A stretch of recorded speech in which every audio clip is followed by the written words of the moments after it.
This video was made possible by Saley and some very patient people over at Patreon. Okay, music fades in. My friend, let me weave you a tale of a windswept night beyond the old Egyptian sands, where the water plays coy with the shore, and the coy are sure to play in the water. Where the desert wolves make love to the moon. Next page. Exterior day. This is the Suez Canal. Undeniably, Egypt's most famous body of water. Nothing bad ever happens here. Oh, except for that one time.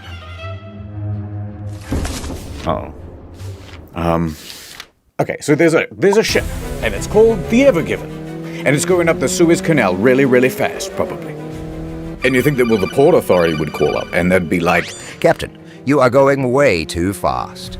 But the captain, he's wicked sick cool, so he's like, they're just jealous of my passion for going fast through critical trade infrastructure. Increase speed. If you will not slow down, prepare to meet the full might of the Egyptian military. Two of Egypt's fastest fighter jets scramble on the runway. But the captain kept adding power. Faster! The people of Europe need these Chinese knockoffs of European goods. And they got all sorts of technology to go like top speed. Don't go faster, I beseech you. But everyone on the crew was loving it. Yeah, go faster. But then, look out! Someone left a ramp in the middle of the canal. I ain't afraid of nothing. it was at this point that the captain chose to do a wicked sick jump. Lens flare. But they overshot it. They were gonna collide with a gently sloping sandy bank.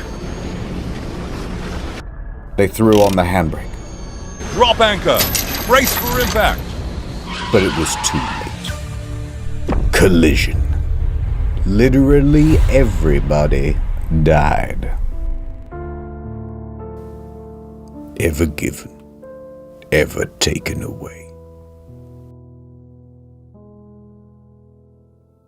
Yeah, that'll do. Alright, see you in a year.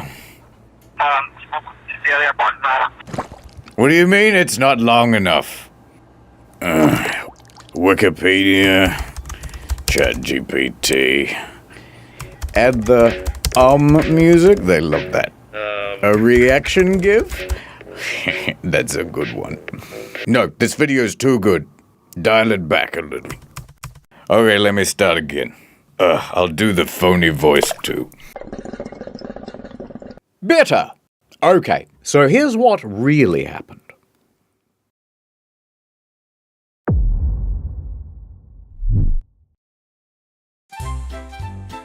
This story begins in Malaysia.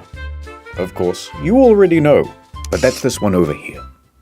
And at a port named Tanjung Pelepus is the container ship known as the Ever Given. The last of the cargo is loaded onto the ship, and the captain of the ship, Krishnan Kanthaval, is there with his crew of 20. Hello! At this point, Kanthaval probably said something like, "All right, the boat's tummy is all full of cargo. We're almost ready to get going." So Evergreen, the operating company of the ship, would have called ahead and booked passage for the ship. Yes, one adult ship ticket, please. Large. How many containers? Hold on. 1, 2, 3, 4, 5, 6, 7, 8, 9, 10, 11, 12. Now this guy at the operating company is on the line to the Suez Canal Authority. And they are in charge of all of the operations of the Suez Canal. All right, thank you for choosing Suez Waterways. You are scheduled for March 23rd. You are 922nd in queue. All right, we've got a Supermax container coming through on March 23rd. Pulling up the stats now. The Ever Given, one of the largest container ships in the world. Over 400 meters long, 60 meters wide. Only 10% smaller than the world's largest aircraft carrier, able to carry over 20,000 of these shipping containers. Here's a guy and a sandwich for scale. Alright, navigator, helmsman, Gene. Let's get going. We wouldn't want to hold up the other ships. With a teary goodbye, the Ever Given sets sail from Malaysia and makes course for the Netherlands. Let's go to the map. Malaysia, and you already know, but the Netherlands is over here. The route's so simple, you just go from here over to... Oh. We're blocked by Africa, sir. Should we just head back? Don't worry, I know a shortcut. Head into that inlet. It's called the Red Sea. Captain, it's blue. I know. In a bit over a week, the Ever Given cruises all the way to the Red Sea. And on the way, someone on the crew points out Djibouti and says it aloud. Djibouti, because it's fun to say. It's a great time to be a cargo ship captain, I can tell you that much. Captain, we've got another problem on the sat-nav. There's more land in the way. How are we supposed to get through an obstacle like this? Should I just head back? Now, if this was 1868, Canterville would be in big trouble. But luckily, in 1869, someone happened to dig a big channel right from one side of this isthmus to the other, and filled it with water, they did, which meant that ships no longer needed to circumnavigate Africa. It's nothing personal. It's a geographic thing. Late that evening, the Ever Given arrives at the Gulf of Suez, here on the map. It's a big open area for ships to park. And there are ships everywhere, sitting idle, waiting for their turn to pass through the canal. Now the helmsman is kind of driving around the area, looking for a place to park and drop anchor. But then, something captures his attention. Hey, what's that mysterious-looking ship over there? It looks abandoned. M.V. Ahmad. M.V. Do not speak its name, helmsman. Why not? Look, there's a spot. That's a handicap. They park the ship, drop anchor, and radio in to the Suez Canal Authority. Thank you for joining the queue. Typical wait time is a few hours, up to 1 business day. Why do we have to wait? Why can't we just go straight through? Because we've got rules here at the canal. A big book of them. No running, no dive bombing, and blah blah blah. Somewhere way down the back of the manual it says, all vessels entering or leaving the canal must have a pilot. And in fact, a ship as large as yours needs 2. These pilots are employees of the Canal Authority who understand the perils of the route. Kind of like a consultant to the captain. And they stand around going, yes, go here, turn coming up here, watch out for the geese. So just stand by for a while, yeah? Alright, nothing to do till this pilot arrives. Guess I'll take a little bit of me time. I'm off to my cabin, fellas. Don't do anything I wouldn't do. And so just after midnight, Canterville heads back to his quarters to take a nap. Quite a cozy scene, wouldn't you say? But all is not well on the Ever Given tonight. There seems to be some trouble with the weather. 2:30 a.m. Canterville wakes up. Outside is the loud rattle of shipping containers sparring with the wind, loud enough to capture Canterville's attention. Rah-rah! He dashes up to the bridge. Alright, what's the status on it being really, really windy outside? The wind is up to 35 knots, but the Ever Given is fine and the anchor is keeping us held. Alright, it sounds like I can head back to my quarters then. Wait, Captain. I think we need to move the ship. Yeah, those guys are getting closer and closer to us. We're surrounded by ships like the Al Nasriyah. Their anchors can't withstand the wind and they are being dragged about. We need more buffer or there's risk of a collision. Good thinking. Alright, duty engineer, prep the engines. Aye. The ship kicks to life. The helmsman steers the Ever Given to get further away from the other ships. This whole thing might be cancelled. Port control. Although this waiting area is delightful, the weather outside is very frightful. Is passage through the canal still happening? Not cancelled. Hold position. Your pilot is wrapping up and will be on his way to your vessel soon. They're making us wait. Captain, if we're struggling not to hit ships in this big open area, it's going to get pretty dicey when we have to navigate through a narrow channel like the Suez. Yes. Although you should have said, spoiler warning. Coming up next on Channel Ad Time. Welcome back to Raising Sailey. I'm Sailey Man, professional traveler and eSIM user, finding tourists to get them huge savings on an eSIM plan. It ain't for the faint of heart. But if there's one thing I've learned in all my years, when they're traveling, they need data. I can't get an Uber. I didn't sort out my data before I left. Got another one? Try this. First we download the Sailey app on your phone. Then we choose how much data we want and where. Then we add the code Internet Historian for 15% off. And don't forget the most important part. Mwah. I just gave your phone international data using the Sailey app. Thank you, Sailey Man. Very cool. So download the Sailey app or scan the QR code on the screen now and use the code Internet Historian to get 15% off at checkout. It's so beautiful here in the hills of Switzerland. If only I could listen to podcasts in the background. Here comes Sailey Man. Over 200 destinations, 24/7 live chat support, and no physical SIM or roaming fees, because it's just an app. Could I have my phone back, please? At Sailey, family comes first, and data comes second. Data comes first. They're both tied for first. Tonight on Raising Sailey. Anyone can get Sailey. Dead ones. Sorry I have a boyfriend ones. Or regular. I have a presentation in 15 minutes at the UN Security Council, and I didn't download the slides. Without this presentation, I'm worried they're going to nuke North Sentinel Island again. 15 minutes to go and he hasn't got the slides. I'll be the guy who started the next world war without those damn slides. 10 minutes to go and he hasn't got the slides. History will not look kindly on me without those slides. Here comes Sailey. Now you have 10 gigabytes of data on your phone, cheaper than most phone providers. I love you, Sailey Man. Hush, little one. I saved it. The Sailey app really saved me. This truly was our darkest hour, but we prevailed. It's not an easy job, but Sailey gets me through. So download the Sailey app or scan the QR code on screen and use Internet Historian as the code to get 15% off at checkout. Get some damn data on your phone, why not? Ad over. Some time has passed. We're back on the bridge. There's the helmsman. Captain's gone back to his quarters.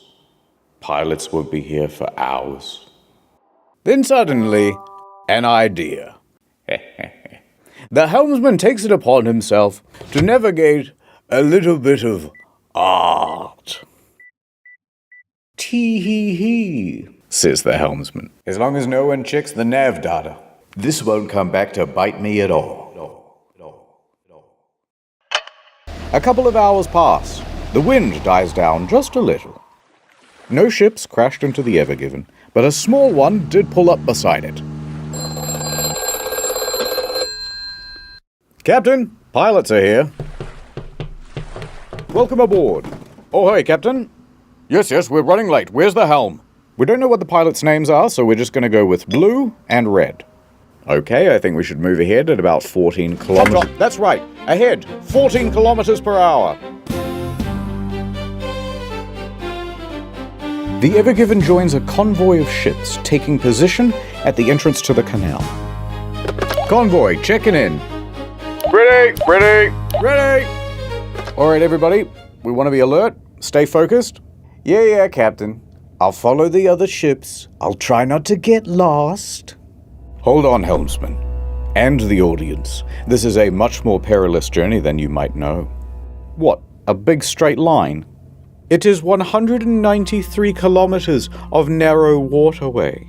And I hope you've got some stamina, because it takes 12 hours to traverse. That's a full day trip. Some parts are only 24 meters deep. Oh, that's very shallow.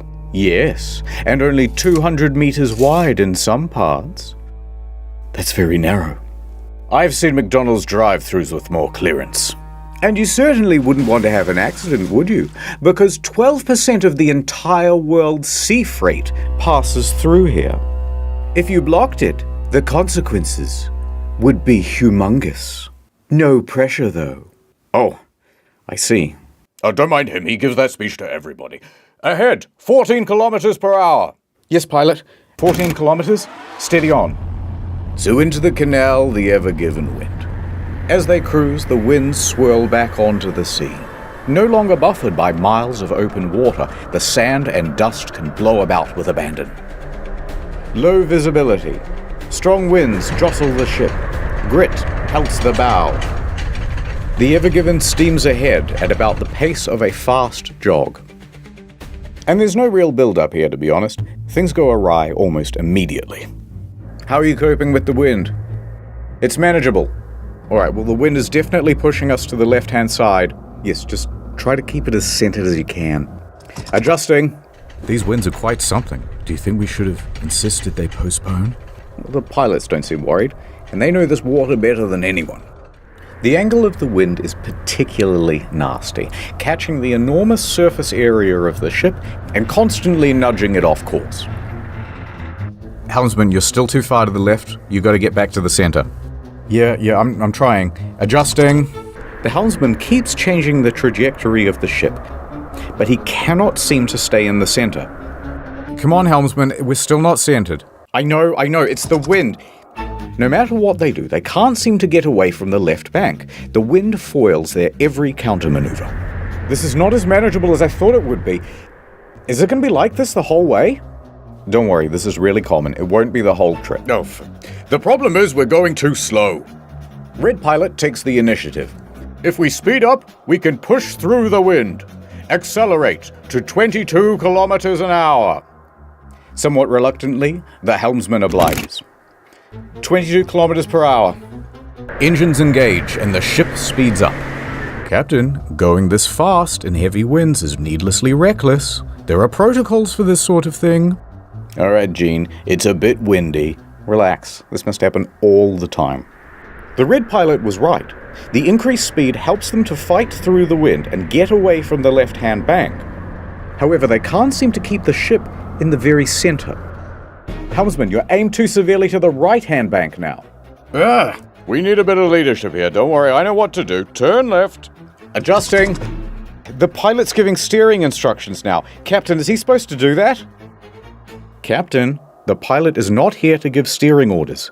You should say something. The ship is now consistently snaking left and right and left and right. Turn to the right. So they turn to the right, but then they end up too far to the right. You're too close to the right bank now. Turn to the left. Yes, I agree. Turn to the left. Look, this is all a bit tense, and we both know where this is going. It's gonna crash. Let's just enjoy it. Oh wow. There it is. A gently sloping sandy bank. Red Pilot, we're just consultants. This isn't our job to steer the ship. You're micromanaging.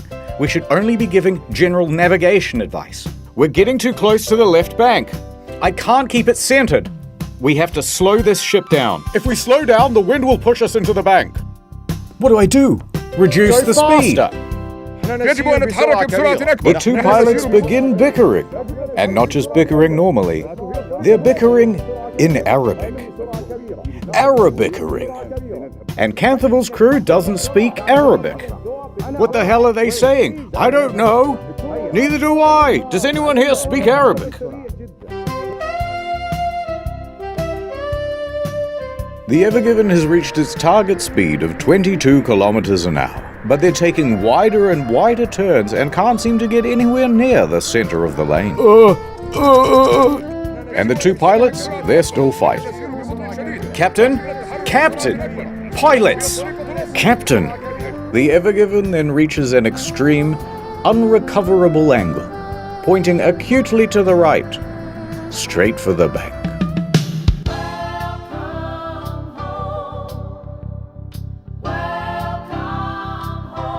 We need to turn left.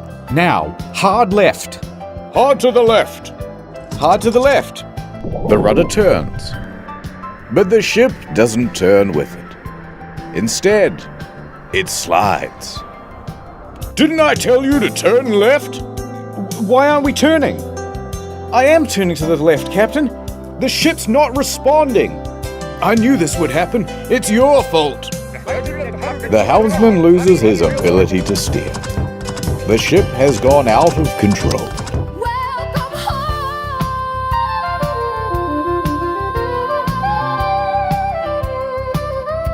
Captain. Canterville finally steps forward. Enough! Helmsman, center the rudder. Reduce speed. Rudder center. Reduce... But it's too late. Canterville did not intervene in time. Shit.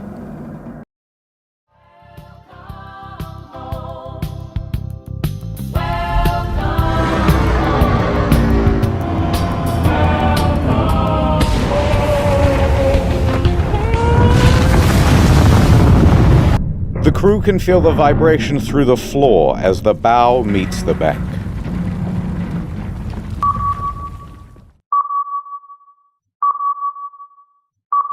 That bow, raised 6 meters, slides into the bank with ease, like a hot pencil through pudding. Meanwhile, the rear of the ship is pulled into the opposite bank.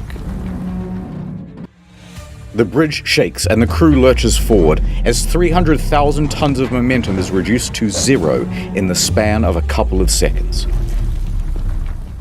We've run aground! We've run aground! Cut your engines! Canterville yells out on the radio, because don't forget, these ships are running as a convoy, which means that the ships behind them have just seen what's happened, and they all have to slam on the brakes.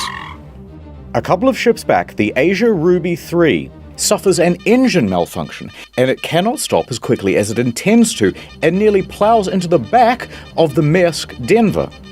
They manage to stop themselves just in time and prevent running aground as well. Pan back to the Ever Given. Let us look at it from above. It is diagonally wedged across the entire canal. An unplanned bridge connecting 2 continents. A ship collision of such magnitude, there's almost nothing to compare it to. Maybe Hindenburg? 9/11? I'll keep Googling. No, hold off on the dramatic sound effects. There's no need to panic just yet. It's like a car tire stuck in the mud. We simply reverse. Full astern. Well, that means full backwards. Propellers at the back of the ship whiz to little effect, locked in place by the sand. We didn't move. Merely a run-up. Crash astern. That's the most dramatic version of full astern, ramping up to full thrust as quickly as possible. Nothing. No, stop it. No sound effect just yet. We still have one more option. Start up the bow thrusters. They're the jets at the front of the ship that give a little bit of extra oomph. Crash astern, full thrusters. No effect, sir.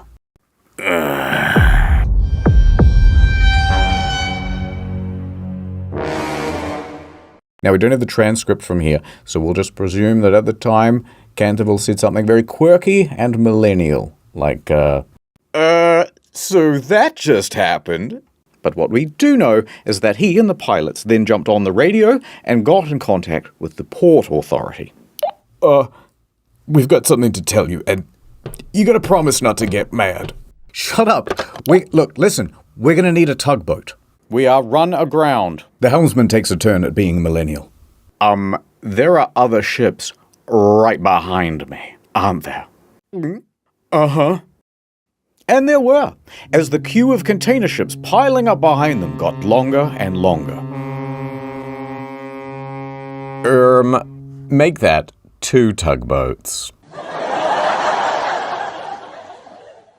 So what happened here exactly? And who is in big trouble? Explainer time! There are 3 main causes to why the ship crashed. Let's start with the wind. The captain could have very easily said, "Guys, the wind is far too severe. Let's postpone." But he didn't. However, the blame's not all on Canthaville. The two pilots could have also said, "Let's just follow protocol," by radioing in to HQ and saying, "Yes, get us 2 tugboats, please." With one on each side at the front, they would have had far more stability and control. And they wouldn't need to erratically fight about with the wind to stay in the middle of the lane. Second cause, the speed of the ship. Now, it was the red pilot who told the helmsman, "Accelerate the ship to 22 kilometers per hour." But when he did that, they were already driving at the speed limit for their weight class, 14 kilometers per hour. And telling the helmsman to go beyond that meant that they are technically breaking the rules. And while I agree that some rules are made to be broken, going this fast in a very large ship in a comparatively small canal causes a whole bunch of problems to do with fluid dynamics. Big problems. Huge. 5 fun physics phenomena. No, I don't know the physics, and if I did, I wouldn't tell you. But what I will say is this. Speeding up causes something approximating oversteer. The ship becomes all slidey. I'm just going to turn a little bit to the left, but instead you go a lot to the left. I'll just turn right a little bit, but instead you turn to the right a lot. Remember how the cheerful navigator was like, "Come on guys, we have to get back to the center of the lane." Well, they can't, because every time they try to direct back to the center, the speed and the oversteer means they overshoot it. One more effect of going very fast. I will sneeze. Wait for it. Take a look at this animation side on. Water pressure effects cause the ship to tilt. At this speed, the front is raised 6 meters higher than usual, which means when they collide with the bank, combined with the high velocity, they really wedge themselves in. But we can't just blame everything on the physicists, because there's a third main cause. Poor communication. English is the official language of pretty much every port. However, the pilots start arguing with each other in Arabic, which is not just unprofessional, but excludes all of the rest of the crew from what's being discussed. And all of these competing voices make for chaos on the bridge. But the blame is not all on the co-pilots either. The captain is always in charge. He has the ultimate authority. Decisions start and end with him. So the captain should have intervened and said something like, "Shut up, everybody." But he doesn't. He stands there quite passively throughout. By the time he does step in, it's too late. Now that everything's been laid out, who would you say is at fault for the crash of the Ever Given? The helmsman? Blue pilot? The red pilot? Canthaville? I'll tell you. Society, that's who. You and me. And I think you should apologize.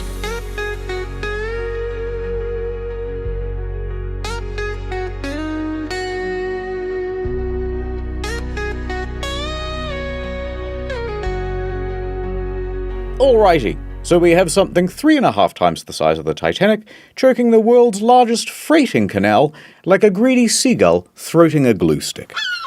Good start. And they didn't get very far through the canal itself, about 5% of the progress bar. But if we scroll up for a second, we can see what landmarks they missed out on. The Great Bitter Lake, named so because the water there is very salty instead of fresh. Then up a 2-lane bit and over to Timsah Lake, named so because Timsah is the Arabic word for crocodile, because there used to be crocodiles in there. Otherwise, it's pretty much zip right through to the Mediterranean. That would have been very nice for them. Now we go back a bit to Timsah Lake, and here you'll find the city of Ismailia. And at its port, see this building? This is the Suez Canal Authority. Inside, Captain El Said, head of navigational control, is just settling in for the day. As he sits down to his desk, Captain, you're gonna want to see this. The video feed pulls up. What? Line 1. We're stuck. We'd like to request a tugboat. Stuck? Stuck where? You know that single lane area pretty close to the entrance? There. Now, had this happened in one of the 2-lane sections, they could have kept the traffic flowing. But alas. What? So you're blocking all the traffic? Mr. El Sayed, we already promised we wouldn't get mad. Fine. I gotta see how bad it is in person. El Sayed snatches his keys off his desk, and he races down to his car, rushing to the scene. He gets out and casts his eyes upon the ship.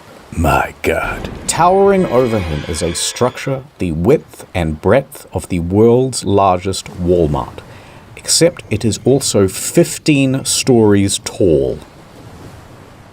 The bow, raised 6 meters higher than normal, is jammed into one side, like an unwitting finger in a Chinese finger trap that somebody filled with Gorilla Glue in its prom tomorrow. And the ass of the ship, firmly squatting aground on the other side, and the middle of the ship making bended metal groans as it's barely suspended by only a few meters of water. El Sayed lets the sand run through his fingers. At this point, another important person arrives on the scene. Admiral Rabi. He is the Suez Canal Authority chairman, the big boss of the whole canal. Here's the rough structure of the organization. He's all the way up here, right? Oh, no. So high up that he reports directly to the Pharaoh of Egypt himself. Yep, that's one blocked canal. No, Mr. President, he didn't say blocked. Shut up. He said that canal rocked. He's giving it a 5-star review. Come on, follow me to the bridge. Now, El Sayed and Rabi board the ship, and it's a hell of a scene. The crew is racing around. Oh God, they're gonna check the nav data. They're gonna see the dick pic. Oh God. Canterville's standing back taking a panicked phone call with the operating company. Okay, so 2 pilots walk into a ship, and the first one says, and the 2 pilots from before are still bickering. Alright, you 2 are dismissed. Canterville. Oh God, this is the end of my career. This is gonna cost $1 billion. El Sayed puts his hand on Canterville's shoulder. Do not worry, my friend. We shall solve this. Come on, Captain. What's the status? Well, the ship isn't floating. Yeah. No, what I mean is the situation is worse than you think. It's the way we're pitched up on the shore. The weight distribution is all wrong. We're like a raised bridge, but we don't have any of the support underneath. The middle of the ship could bend under its own weight and tear. So it could sink? Yeah. That would shut down the whole canal for months. Are we taking on water? No, I've had the engineers check the hull. We can't see water making ingress anywhere. Yet. The best way to get free and the best way to prevent the ship from potentially sinking is to lighten the load. We need to get rid of at least, 20,000 tons. How quickly do you think your crew can offload containers? No. Look how high those boxes are stacked. To offload these containers is going to require specialist equipment. The kind you'd only find at a dedicated port. We're not going to be able to offload these containers out here in the middle of nowhere. Alright, well, it's the easiest, most brute force solution you can think of. The ballast tanks. Go on. We've got nearly 10,000 tons of ballast water on board. We can dump that right now and relieve some pressure. Excellent idea. I'll get started. No, you can't do that. Well, why not? Allow me to explain. You see, when a ship fills its ballast tanks, it's filling with more than just water. It's a big, dilute, salty soup of algae, plant material, and even sometimes small fish. Pick that up in Malaysia, and then just dump that at the next port, you're introducing these stowaway pest species into the environment. Some examples of these invasive species include the Northern Pacific Sea Star, the European green crab, that son of a bitch, and cholera. So you have to treat the water before you discharge it, usually through heat or chemicals. And the key there is that it also requires time and access to one of these treatment machines. And we're not at a port, it's going to take much longer than usual. But let me get onto the line with the guys at Ismailia. We probably have a portable water treatment machine somewhere. El Sayed turns and looks out the window. Coming down the canal are 2 tugboats. The ones that they ordered earlier. Look, we might not even be that deeply wedged in. These 2 tugboats might be all we need. Yes, tugboats. This is the Mosaid 2 and the Mosaid 3. These 2 little guys are able to pull around this massive cargo ship, comparable in size to the Ever Given. On go the ties. Line secure, all fast. Engine ready. Ready to pull. Canterville looks nervously at El Said. Commence pull. Slow ahead.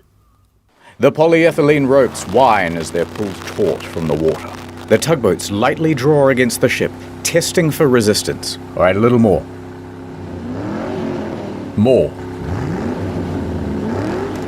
More. Full power.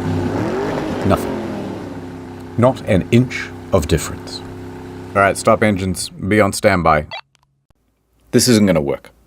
With just 2 tugboats, we do not have the pull for a ship this massive, this deeply grounded. It's also low tide. That's not helping. Wind's high tide. Early afternoon, in a couple of hours. All right, that buys us some time. How soon do you think you can get a dredger out here? Let me find out for you. Please hold. The dredgers can remove the sand below the waterline that's all built up around the ship. Hi again. They say it'll take a day, maybe 2. All right, tell them to hurry. A day or 2?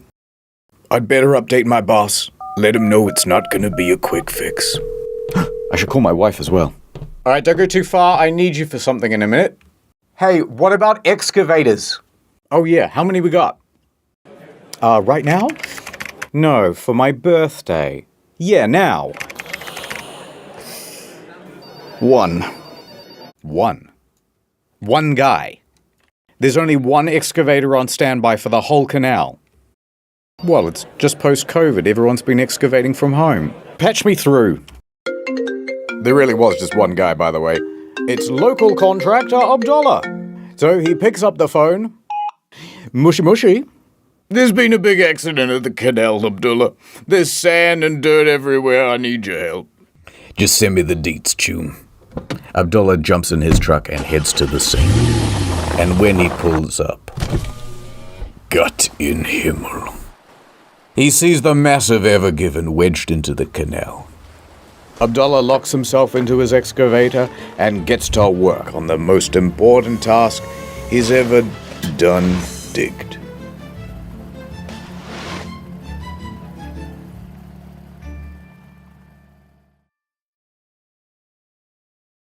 Back on the bridge. Yeah, I'm not sure. Hopefully home soon. Okay. Yep, no, love you too. Okay, bye. Whew, the boss was not happy. Hey, before you said you needed me for something. I did. Who's this? Breathe into this tube. Also, you have to do a drug test. After the crash, they tested Canterville for drugs and alcohol. Both came up negative. There's also a procedure to make sure that captains aren't fatigued. They look at the rest schedule and they find, no, Canterville took that nap. Remember? He's had plenty of rest time. So he passed the fatigue assessment. And while Canterville was at the nurse's office, high tide came and went. Tugs were tried again. And again. Tried a little bit of this, a little bit of that. It didn't work. All day trying, all evening, and into the early morning. But that stubborn ship was going nowhere.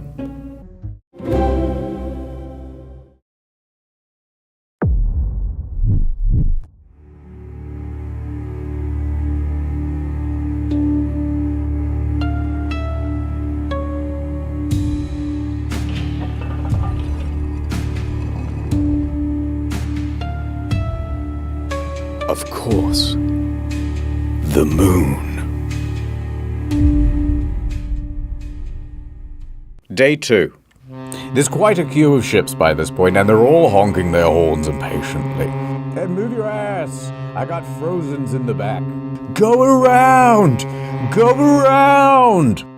No one knows quite what's happening because the Suez Canal Authority has not made a formal statement.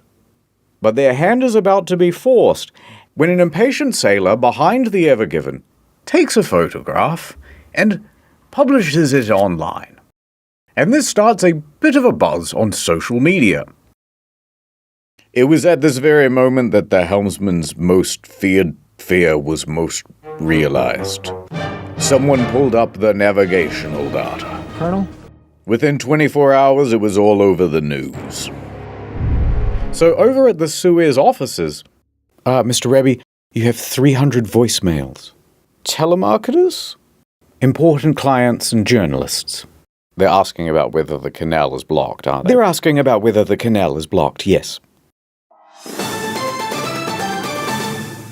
And the Suez Canal Authority could keep it a secret no longer. They held a press conference. Okay.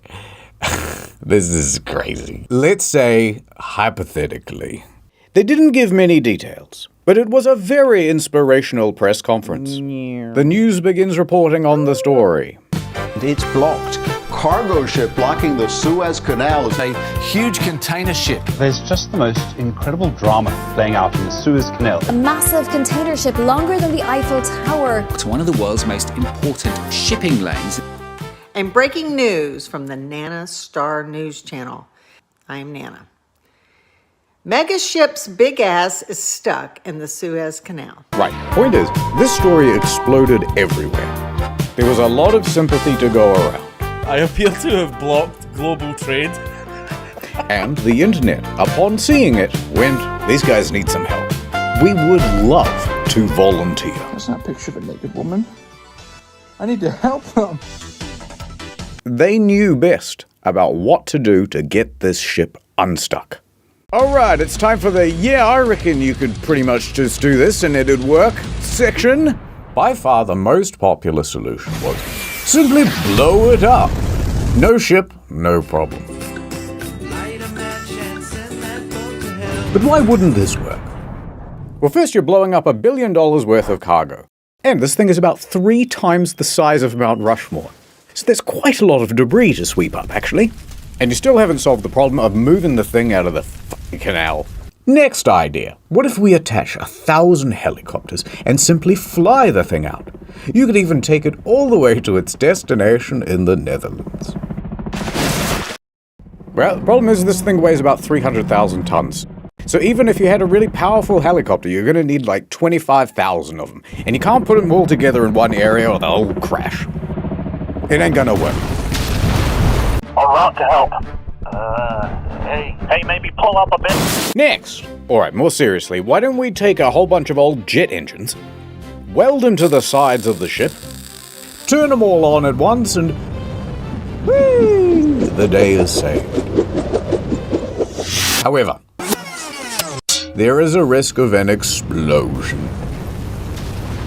And then you'd have a hole in the ship. And then the ship sinks, and then you're really never moving it. Hear me out.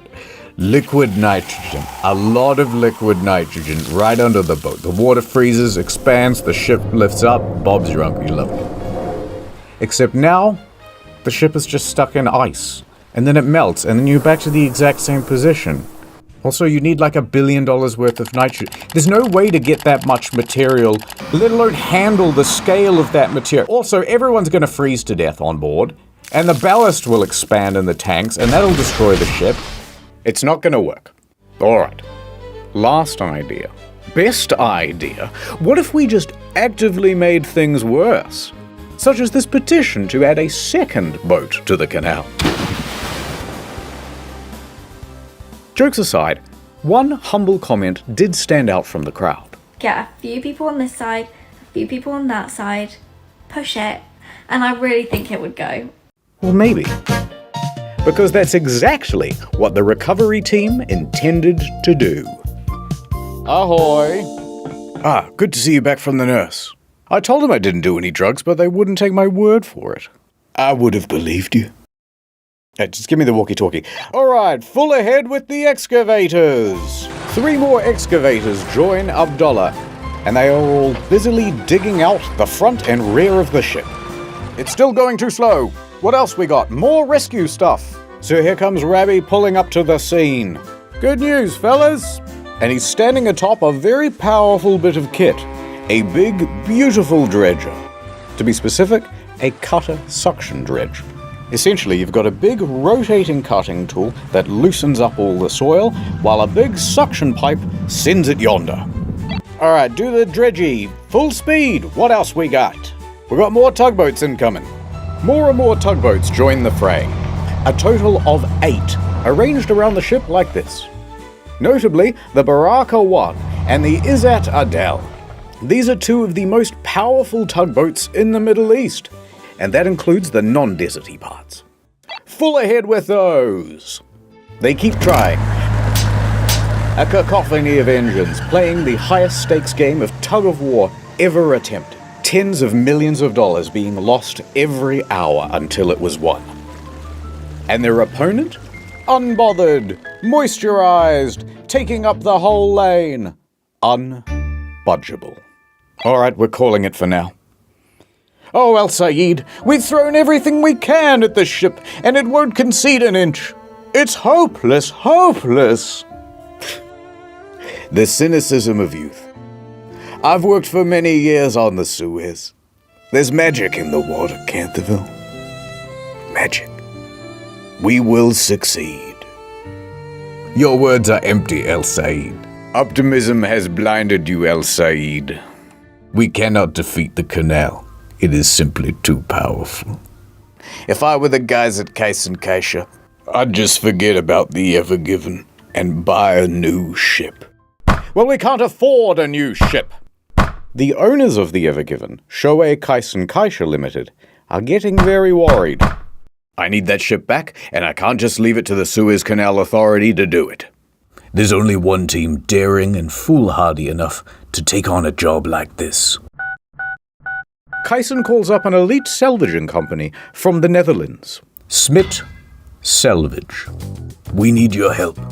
I got your number from you know who. Smit is the industry's best. They have response centers all over the globe, 24/7, ready to respond to marine emergencies. And funnily enough, they're the same team that helped with the rescue of the Costa Concordia back in 2012. Suit up, boys. They put the ocean in Ocean's 11, the tide in Tide Pod. And sometimes they pee in the water. Why not? The fish do it. We're en route to the canal. ETA in the next 24 hours.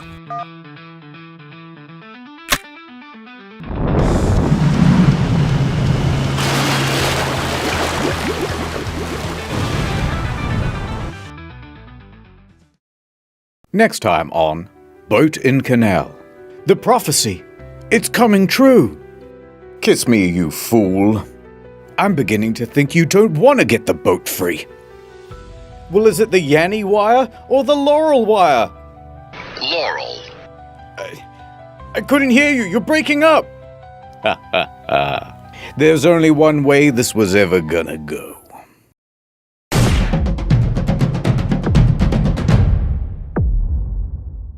It's now day 3.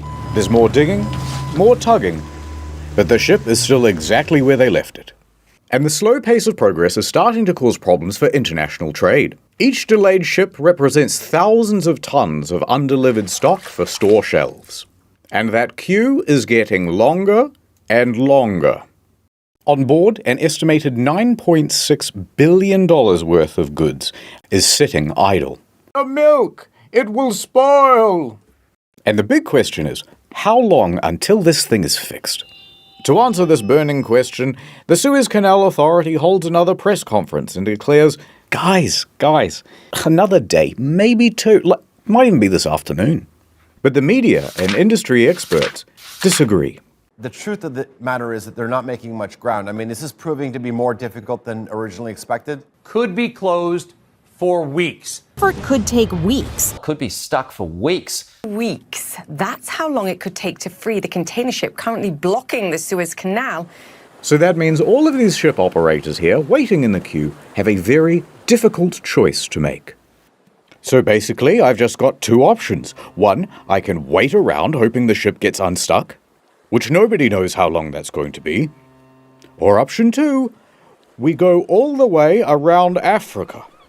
And I really don't want to do that, and it's not just a geographic thing. Freighters don't want to go around Africa because it will cost them far more in terms of fuel. It adds 10 extra days to the route. And most importantly, pirates. Pirates, assassins, and gay pirate assassins. Now, there be two main pirate hangouts. The Somali pirates, everyone knows about them. But the more prolific group is actually in the Gulf of Guinea. Named so because it holds the Guinness World Record for most pirates. In fact, in 2020, 96% of all maritime kidnappings happened in the Gulf of Guinea. That doesn't sound very good to me, Mr. Kaisha. Oh, and I just want you to know that you've made an enemy. Oh, and when I... Is your boat running? 'Cause you better fucking move it. You can't park there. Alright, hear me out. I'm thinking a bunch of helicopters, right? And we... There are a lot of people now who are angry with the owners of the Ever Given. There's only one thing I can do. Bing, bing, bing, bing, bong. Breaking news. Pause for a second. Shoei Kaisen Kaisha is big sorry. The owners of the Ever Given feel such enormous pressure that they go live on television to make a public apology. We are determined to keep on working hard to resolve the situation as soon as possible. Please do not be mad. In a few years, we'll all have a big laugh about it. Yours sincerely, Mr. Kaisha. Oh God, that's the boss of my boss's boss. I'm in so much trouble. Can't do anything about it. All we can do is keep trying to free the ship. So they keep going. And going. Into the night.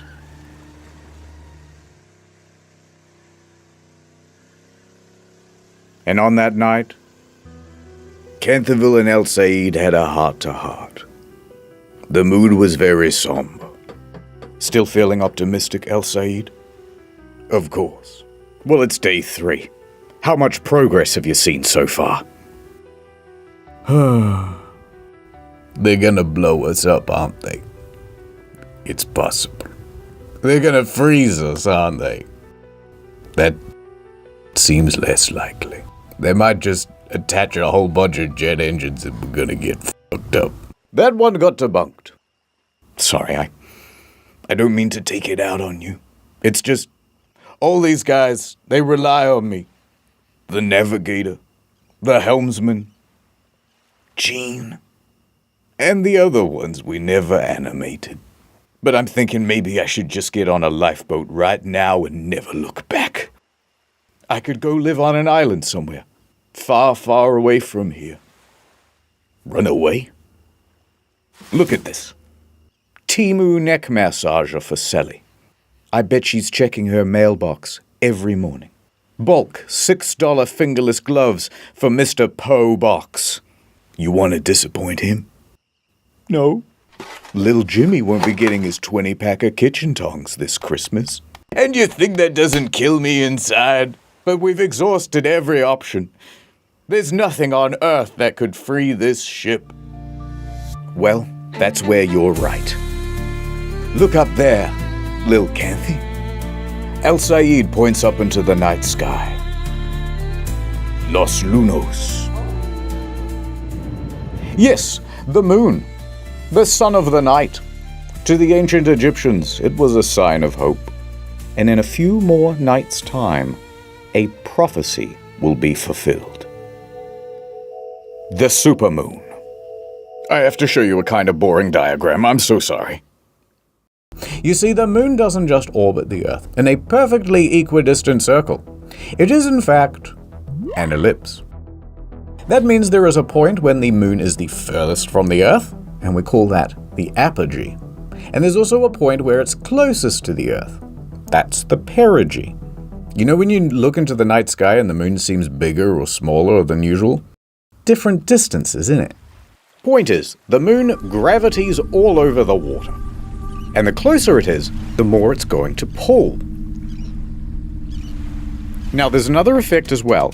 If you believe the mainstream media, the Earth is going around the Sun like this. And once in a while, it will also align with the Sun being on the exact opposite side. Bam! At this point, When everything lines up like so, both the sun and the moon are at max strength pulling on the sea. And they call that the supermoon. And the tidal effects of both combine for an even greater pull. High tide can be even higher than usual, sometimes by up to 1.5 feet. Now these sorts of moons only happen 3 or 4 times a year. But in 4 days, Big K, we're going to get one.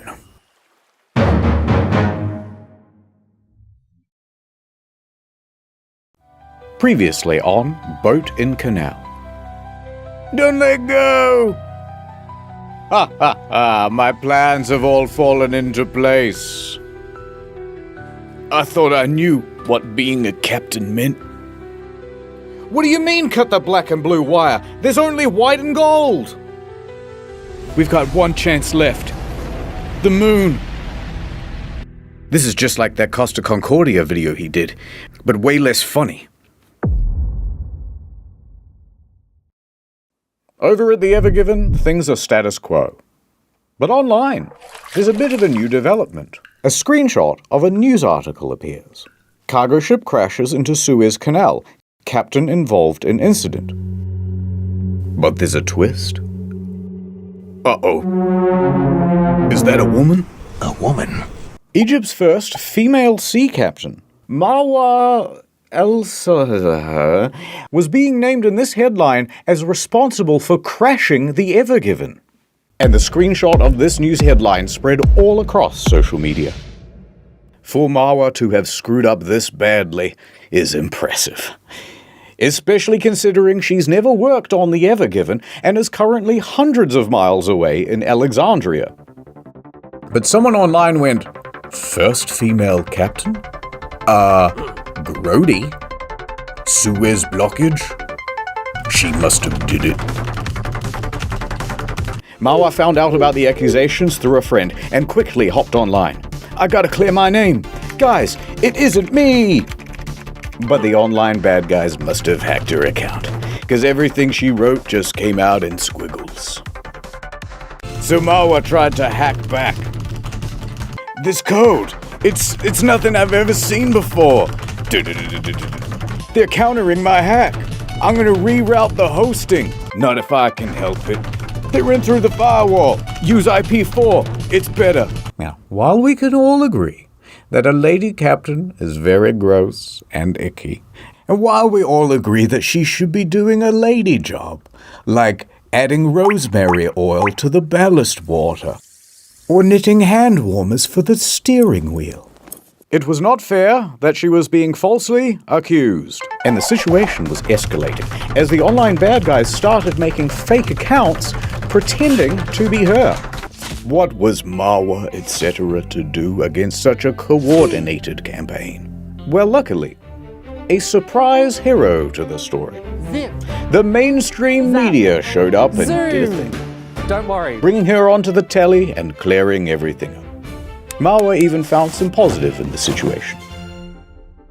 I was really upset at the beginning, but later on I found like the support from all people around me, and that made me feel like more grateful for what happened.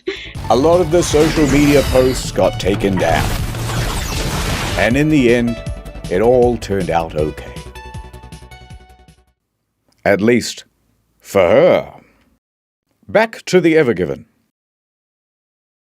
The Ever Given has been grounded for 4 long Egyptian days.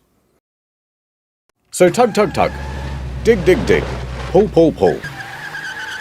Fuel is getting low. Everyone is overdue for a break. Alright guys, grab a Red Bull and a little snacky. We'll pick up again soon.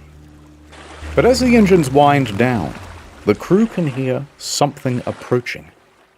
Who the hell is that? It's Smith Salvage. The Smith team boldly actions onto the scene, looking at the ship very inspectively. They report their findings to the rescue team. Alright, I ain't no boat expert, but if you want a chance of moving this ship, you're going to need to make it a lot lighter, by tens of thousands of tons at least. Is it going to bend and tear? And sink?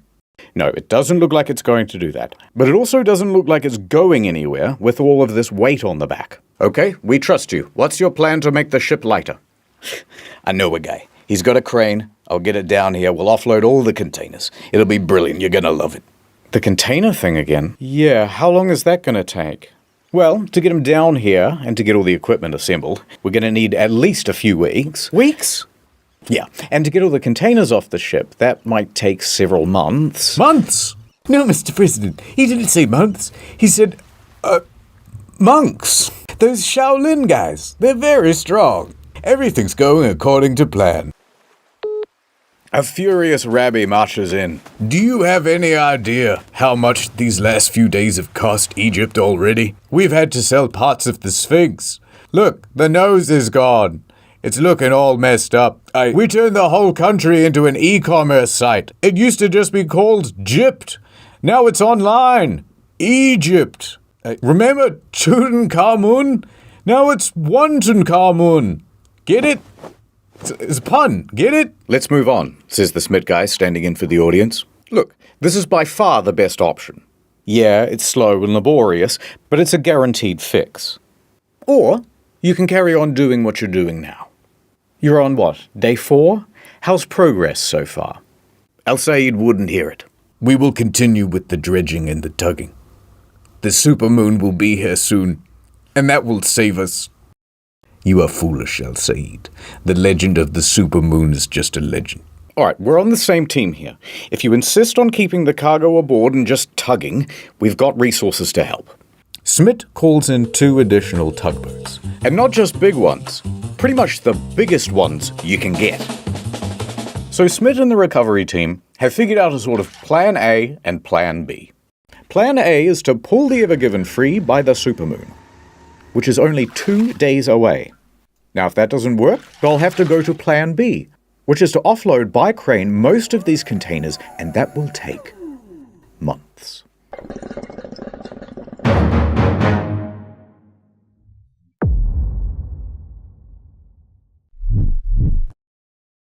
Watching on impatiently, tapping their feet and looking at their watches very aggressively, is now a queue of 400 vessels waiting to use the canal. Fresh fruit, thousands of tons, losing its freshness. Medicine, losing its potency. After this, there is no turning back. You take the blue pill. You take the red. Not to mention livestock. More than a dozen ships have live animals on board. Mostly sheep and cattle, lightly sizzling under an Egyptian sun. The Egyptian government has had to dispatch vets to board these ships to tend to the animals' welfare. A few days ago, when I was a younger man, freight from Asia only cost $8,000 a container. Now it's $12,000. And the impact is being felt by a lot of larger companies. Renault, for example, ran out of some critical components and had to halt assembly at a couple of its plants. Adidas, Nike, IKEA, all saw shortages. Some of our clients are out of their top-selling SKUs already. And as tankers queue, oil prices are rising. Let my people go! Through the little waterway, please. And meanwhile, all across the day, the tugs are trying again and again. Move a little more sand, wait for the next high tide, try again. And as this marches on with the same futility as day 1, banking on the supermoon looks like a costlier and costlier gamble. Alright, enough of this. Said about 100 ships opting instead to go the long route around Africa, accepting the longer traffic time and piratey risk.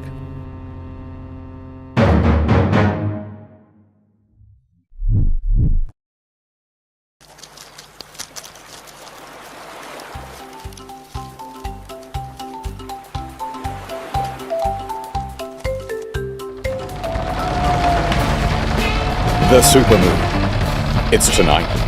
There's a renewed energy as people scuttle around the area, doing everything they can to prep the ship for the big event.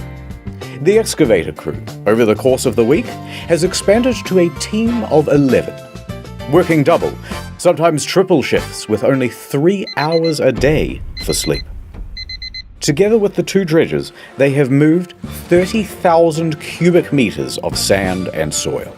For comparison, this is 1 cubic meter, and this is 30,000 cubic meters. And here is what it looks like next to the Ever Given. That's a lot of sand. Subway sandwich for scale. And it's borne some results. Overnight, they managed to free the rudder from the left bank. And that's a big deal, because this rudder was acting as a bit of an anchor in the sand. Now free, the stern bobs around with the motion of the water. Great stuff. Meanwhile, the crew is doing everything it can to lighten the weight of the ship. That includes making a second plea for the ballast water to be ejected. Oh please, the Smith guy's already tinkled in there. We just can't do it. It would destroy the ecosystem of Egypt. Please, please, please, please, please, please, please, please, please, please, please, please, please, please, please, please, please, please, please. All right. Biodiversity. Let 1,000 algae bloom. Nice work. That'll make the ship 9,000 tons lighter, Kenthy. The water's so bright I can barely see it coming out of the ship. Here, take these. No. I don't deserve them. Sunglasses are for people who redeem themselves. That's not me. Hold on to them, just in case. Into the evening, the pace keeps up. We see Abdullah excavating away. But really, he's thinking about the moon. Rabbi, he's busy taking video calls. But he finds himself distracted with thoughts of the moon. Even Mr. Kaisha. Is there anything in this world that doesn't remind me of her? More breaking news from the Suez Canal problem. Ever Giver is stuck in the Suez Canal still. It's been almost a week. A tugboat should be able to move Ever Giver's big ass. This is Nana Star, Nana Star's news channel.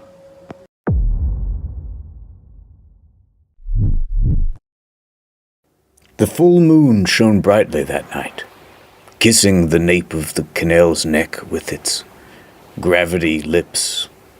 Full tongue. The canal liked it. And spoiling the romance of the moment is a big fleet of tugboats, watching on voyeuristically. They are 17 in total, with just a bit over 1,600 tons of bollard pull. And here's how they're arranged around the Ever Given. Of the 4 most powerful tugs, 2 go at the front, and 2 go at the back. They'll be pulling. Another 6 tugs are put on the flanks. 2 over here, 4 over here. They'll be pushing. The remaining tugs are fueled and ready on the sidelines, waiting for their chance to sub in. Positioned like this, when the word is given, all these ships are going to try and turn the Ever Given anti-clockwise. Looks great, guys! Do you think that this is gonna... I believe in the supermoon. This had better work. The guy with the ruler down by the shoreline yells out, "The tide has hit its peak!" El Sayed commands over the radio. Start main engines. Tension on.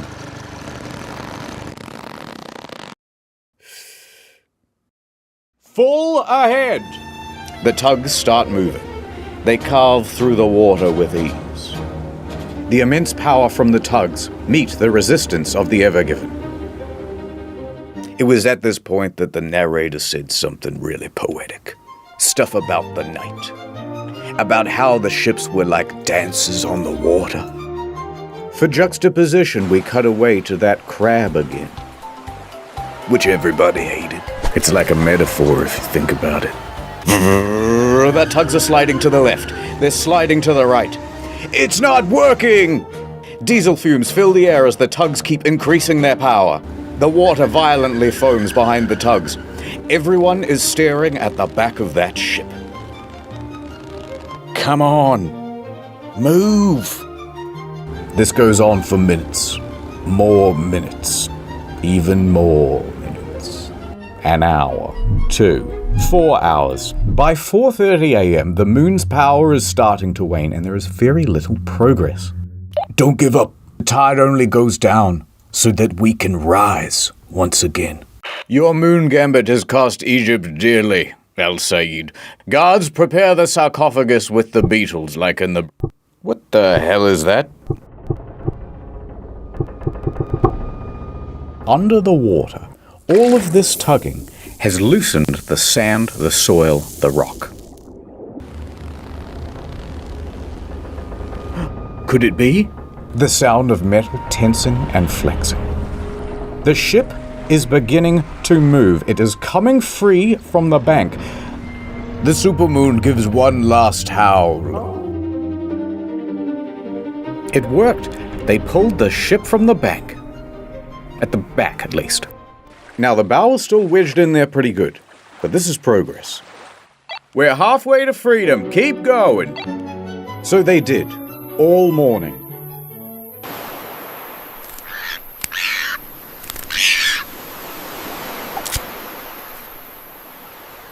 "7:30 a.m. The sun is rising. The tugs have been pulling all night. But the most difficult task, freeing the bow of the ship, remains beyond them. Well, I guess even the moon has its limits. I don't want to hear it, El Said. It wasn't enough. That bow is still stuck. No, Mr. President. They're not saying that the bow is still stuck. They're saying, take a bow. And then something else that rhymes with stuck. I gotta go. They were loading up the missiles for Plan B, as the guys on social media suggested.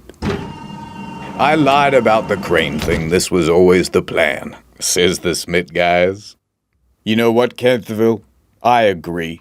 They should just blow us up. What? My career is over now, too. You're the guy who blocked the canal, and I'm the guy who couldn't get it cleared. We've brought instability to the Middle East. But enough, Canterville. I raised your hopes with moon-based promises. But look at the tide. It's low. Low tide. And yet, I am lower still. Canterville looks pensively out the window. And it was at that moment that he had his character arc. He realized that he was the captain, and the captain is always in charge. Shut up, El Said. We shall continue, regardless of the tide. Is that not the Egyptian way? Don't you remember the story, El Said? That every young Egyptian kid is told about the human pyramid? No. Where there's one guy at the bottom who gives up and we all fall down? Heck, it ain't a triangle if you don't try. We need to be strong. Together, like a pyramid. It's what Giza would have wanted. You're right, damn it. Thank you, Canterville. That's the most inspirational speech I've ever heard in my life. I'll never lose my faith again. And even though you're kind of the worst captain I've ever seen, you're still the best friend.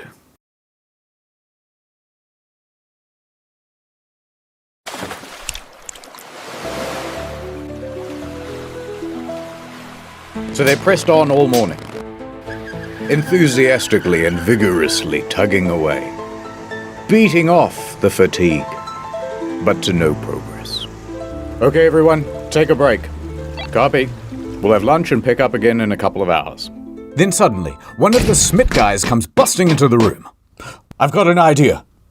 Everybody turns and looks at the Smith guy. All right, well, sorry about the boring diagram, but take a look at this. Remember how we emptied the ballast tanks before? Yeah, of course. Well, now that the ship is half floating, what if we refilled the ones at the back?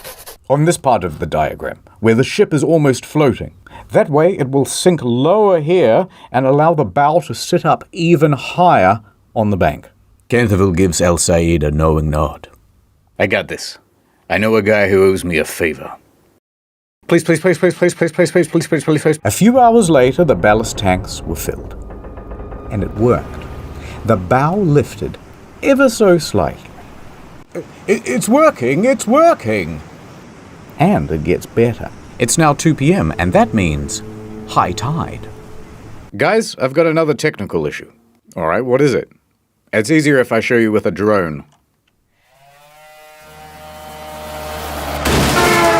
Hold on, let me try again. Alright, you can see the ship is lodged at the front. The guys are pulling, but it ain't budging. However, a lot of force is building up here. And what if it were to break free? The sudden release could propel the ship straight across the water with a hell of a lot of momentum. It could span the entire canal and land on the opposite bank, only to run aground again. Worse still, it could pin these small tugs in its wake. Dangerous. To solve this problem, they did a bit of a safety briefing, and they got some rope. 4 ropes, actually, tying the bow of the ship to somewhere on the land. The lines look great, guys. With the contingency in place, the tugs start up again. And about an hour later, at 3:05 p.m., movement. The bow began to shift. Okay, that's definitely moving. This is it. It's working. The ship made a big noise as it accelerated from the bank. And at first, excitement and relief. The bow was coming free. But uh-oh. Remember that concern about the overswing? Well, it's happening.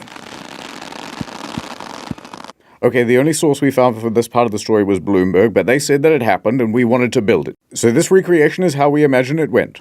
The 4 support ropes take strain. Then, snap. One of them breaks. Do you think it's gonna hold? I think it's gonna hold. Move those tugs out of the way. Snap. Another rope breaks. Captain El Sayed. It's gonna hold. Get your tug out of the way, but it's gonna hold. Snap. A 3rd rope breaks. Get out of the way! Get out of the way! A single strand is the only thing holding this ship from swinging all the way to the other bank and being stuck. Forever. Without even realizing, Canterville grabs Al Sayed's hand and squeezes it tight. It's gonna hold. You're a madman, Canterville. Mad passionate about this canal, and I ain't afraid of nothing. He said very cold-backedly. The engines shut off.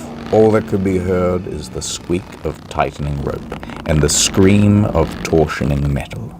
Sacre bleu, said Abdullah, but it is slowing down. It comes to a halt. The final rope held. They really did it. And the Ever Given rested easy in the middle of the canal. Al Sayed turns to Canterville. Power up the engines. Let's get your ship moving again. I'm on it, says Canterville. All of the tugboats start honking their horns in celebration. Cheers can be heard from the main dredger, the Mashour. In fact, they filmed this celebratory video. You heard them right, Mr. President. We did it. We did it. It's free. I told you. All in a day's work. The president takes his finger off the nuke button. Pack it up, boys.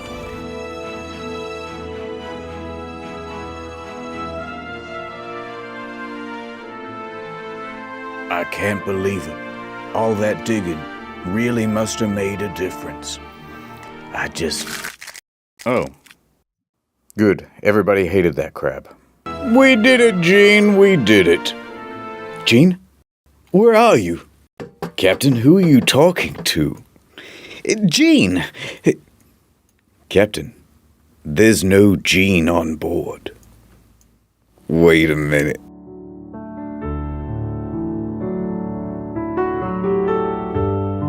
No, it's impossible. Gene, wait! Thank you. I'll always remember you, Canterville. And so the canal was clear once again, and chop chop! You still got work to do. By 8 p.m, the workday had not finished for the Suez Canal Authority. There's still a backlog of 400 ships waiting to go through the canal. So Rabbi stands in front of microphones and says, "The canal will be operating around the clock until the queue is cleared." And within a few days, it returned to normal. It was a big accomplishment.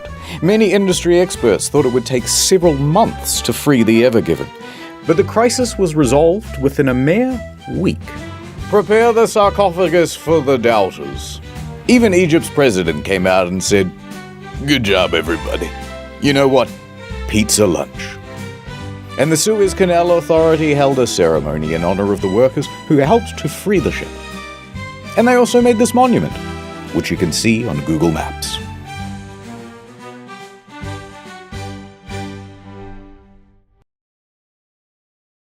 But the story doesn't end here. A quick note on the helmsman's penis. Now you, me, and everyone in the press saw that VDR data. Fragwürdigen Penismanöver genutzt. But despite how realistic and to scale it was not deliberate. Yes, sheer coincidence. If you watch the VDR data, he really is just dodging the ships, and that's the shape that the path took. So he didn't get in any trouble. The end. Oh, alright, I suppose one more smaller detail. Now that the Ever Given is free, what's going to happen to it? And what's going to happen to the crew? Well, the Ever Given was tugged over to Great Bitter Lake, where they determined that the ship was seaworthy and not in any urgent need of repair. But it's also going to be impounded. Oh no. Hey, there's, police boats outside. Why? What did you do? This ship and its crew is now subject to the indefinite detention by the authority of the Egyptian government. Until you pay us, the Ever Given may not leave, says the Suez Canal Authority. Yes, we will be holding on to the Ever Given. It's our view that there was no wrongdoing on the part of the Suez Canal Authority, or its two pilots, and it was all the crew of the Ever Given, so their ship will be held until the parent company agrees to rightfully pay us for all of the costs incurred. Ruh-roh. Now here's where things get very complicated, and there is a lot of legal mumbo-jumbo. But the crux is this. The Suez Canal Authority says, "Dear Ever Given owners, you owe us $900 million. And Shoei Kisen Kaisha says, "No way. How many yen is that? No way." So by April 13th, some of the crew was allowed to leave, but a lot of them have to stay. And there's a certain nervousness in the air. Large legal battles can go on for a while, and there was already a bad example of this just a few dozen kilometers away. The MV Aman. Do not ask about that ship, helmsman. The MV Aman is a much smaller vessel, and it has been abandoned for years, detained by the Egyptian government in 2017 for expired safety equipment. Now, they were told to replace the equipment and pay a fine. However, there was no one to replace the safety equipment or to pay the fine because the shipping company went broke. $900 dues! So they just abandoned the vessel. There was no way for the legal situation to advance, and that meant that there was no way for the ship to be released. Most of the crew had to stay on the ship, and they would keep them there for more than a little while. 13 months before a judge finally decided, all right, look, just leave the keys with one guy. We'll call him the custodian, and everybody else can go home. Now, that custodian was a Syrian man named Muhammad Aisha. Look, he's holding the keys. He's holding the keys. You have to stay on the ship now. Everybody else got to leave, but he had to stay. On top of the 13 months he'd already been there, he spent the next 3 years aboard the ship.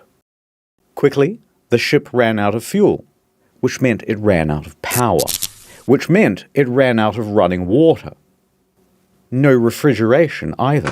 Food ran out. Every few days, Mr. Aisha would be allowed to swim onto the shore to get food, water, charge his phone, but he was only permitted for about 2 hours until they would tell him to scoot. Would this be the same fate for the Ever Given crew? They did not know. But we do, so let me tell you. A few more weeks passed, and the negotiations continued. You guys had those 2 bickering pilots. Yeah, but the captain's always in charge. Sorry, who didn't arrange for tugboats while we were going through the canal? Oh, that was you guys. I'm gonna put 20,000 containers on one of the largest ships in the world and go double the speed limit, then complain about tugboats. But eventually, they all got together in a big room, and they went, I'm sorry about all those things I said and those emails I sent. I didn't mean it. I was tough on you as well. They embraced. They made amends. They made love. And they agreed, all right, you can keep using the canal, but sometimes we get to go fishing on the boat. That's fair. That's tough, but that's fair. They shook on it. It was an Egyptian handshake, where they do the thing with the elbow. There was a mummy.